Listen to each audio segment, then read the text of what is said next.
मराठीवरती आपल्या सर्वांचं स्वागत। आपण पाहत आहात बिग टीव्ही मराठी। मी तृप्ती कदम। पाहूया आजच्या ठळक घडामोडी।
ಕಳೆದ 15 ದಿನಗಳ ಕಾಲ ಧಾರಾಕಾರವಾಗಿ ಸುರಿಯುತ್ತಿರುವ ಮಳೆಯಿಂದ ಎಲ್ಲ ಹಳ್ಳ ಕೊಳ್ಳಗಳು ತುಂಬಿ ಹರಿಯುತ್ತಿವೆ।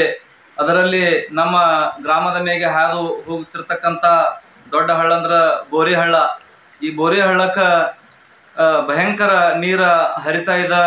ಯಾಕಪ್ಪ ಅಂತಂದ್ರೆ ದೇವರ ನಿಂಬರಿಗಿಂದ ಸುಸ್ಲಾದ ಬರೋದಾಗ್ಲಿ, ಕಾತ್ರಾಳದಿಂದ ಜಿಗ್ಜೇವಣಿಯಿಂದ ಸುಸ್ಲಾದಕ್ಕೆ ಬರೋದಾಗ್ಲಿ, ಈ ಕಡೆಯಿಂದ ಆ ಕಡೆ ಹೋಗೋರಾಗ್ಲಿ ಅನಾವಶ್ಯವಾಗಿ ಹಳ್ಳ ದಾಟೋಕ ಹುಚ್ಚು ಸಾಹಸವನ್ನ ಮಾಡಕ್ ಹೋಗ್ಬೇಡ್ರಿ। ಯಾಕಪ್ಪ ಅಂತಂದ್ರ ಈಗಾಗಲೇ ಬೆಳಗ್ಗೆ ಸುಸ್ಲಾದ ಗ್ರಾಮದಿಂದ ದೇವರ ನಿಂಬರಿಗೆ ಹೋಗ್ತಾ ಇರ್ತಕ್ಕಂತ ಒಬ್ಬ ಯುವಕ 11 ಗಂಟೆ ಸುಮಾರಿನಲ್ಲಿ ಬೈಕ್ ನಲ್ಲಿ ಹೋಗ್ತಾ ಇದ್ದ।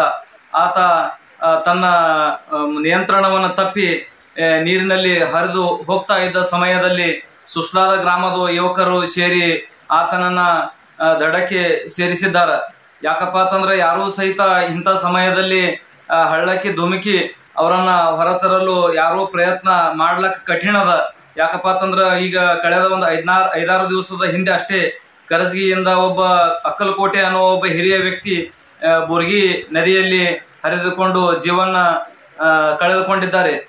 ಆದ ಕಾರಣ ತಮ್ಮೆಲ್ಲರಲ್ಲಿ ತಿಳಿಸುವುದೇ ಏನಪ್ಪಾ ಅಂತಂದ್ರ ಯಾರೂ ಸಹಿತ ಇಂಥ ಹುಚ್ಚ ಸಾಹಸವನ್ನ ಮಾಡಕ್ ಹೋಗ್ಬೇಡ್ರಿ। ಯಾಕಪ್ಪ ಅಂತಂದ್ರ ಈ ಜೀವ ಹೋದ್ಮೇಲೆ ಮತ್ತ ಹೊಳ್ಳಿ ಬರೋದಿಲ್ಲ। ನಮ್ಮ ಕೆಲಸಗಳು ಮತ್ತೆ ನಾಳೆ ಅಥವಾ ನಾಡ್ದ ಮಾಡ್ಕೋಬಹುದು। ಯಾಕಪ್ಪ ಅಂತಂದ್ರ ದೇವರ ನಿಂಬರಿಯಿಂದ ಸುಸ್ಲಾದಕ್ಕ ಅನಾವಶ್ಯವಾಗಿ ಬರ್ತಕ್ಕಂತ ಯುವಕರು ಬಹಳ ಅದಾರ।